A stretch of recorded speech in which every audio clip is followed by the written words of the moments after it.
ఏమైపోతుంది అంటే అది నువ్వు మోటివేషన్ ఇస్తావు అంటే people wait for a chance to criticise అనిపిస్తుంది. You are motivating people but what are you doing.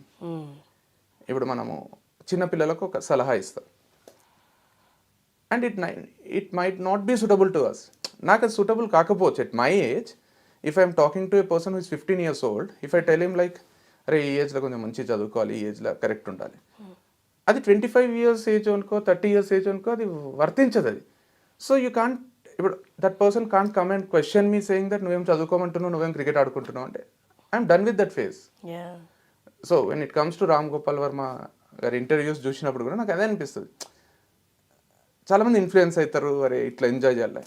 But what did he do at an age of 21, 22? He has been a director. అరే Shiva cinema తీసిండు అంటే ఎంత struggle. ఇప్పుడు ఏం enjoy చేస్తున్నాడో అది అప్పుడు చేసి ఉంటాడు కదా. అదే ఒక 21 years, ఒక 19 years పిల్లోడు చూసి అరే have to lead a life like Ram Gopal Varma అంటే he has not led a life like what is trying to tell you now. నాకు ఒక దగ్గర అడిగిండ్రు నాగార్జున యూనివర్సిటీలో ఇక్కడ రామ్ గోపాల్ వర్మ ఎంజాయ్ చేయండి, చదువులొద్దు ఏమొద్దు, చిల్ చేయండి అని చెప్పిండట.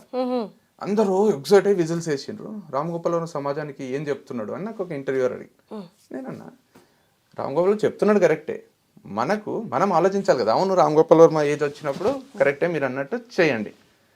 ఆయన ఎంత స్ట్రగుల్ అయ్యి ఎంత గోల్ ఓరియంటెడ్ ఉండి ఆయన ఎంతమందిని కన్విన్స్ చేసి అక్కడ అమితాబ్ బచ్చన్తో సినిమాలు తీసిండు, అమీర్ ఖాన్తో తీసిండు, నాగార్జునతో తీసిండు, వెంకటేష్తో తీసిండు, శ్రీదేవితో తీసిండు. It's not an easy thing. అంటే he might be so focused, అంతా చేసి అంత సక్సెస్ అయిపోయి మొత్తం పాన్ ఇండియా అని ఇప్పుడు అంటున్నాం. కానీ ఆయన అప్పుడే ఒక తెలుగోడు పోయి అక్కడ సర్కార్ రాజు రంగీలా తీస్తుంటే అందరికి ఏం జరుగుతుందో అర్థం కాదు. So he has done all right things in his life. And now when is asking people to do this or he's not even asking people to do I will do this అంటున్నారు. అందరూ అరే మనం కూడా అట్లా చేయాలనుకుంటున్నారు. Own way of leading life. సో నాకు అదే అనిపిస్తుంది, ప్రతి ఒక్కరికి ఉంటుంది.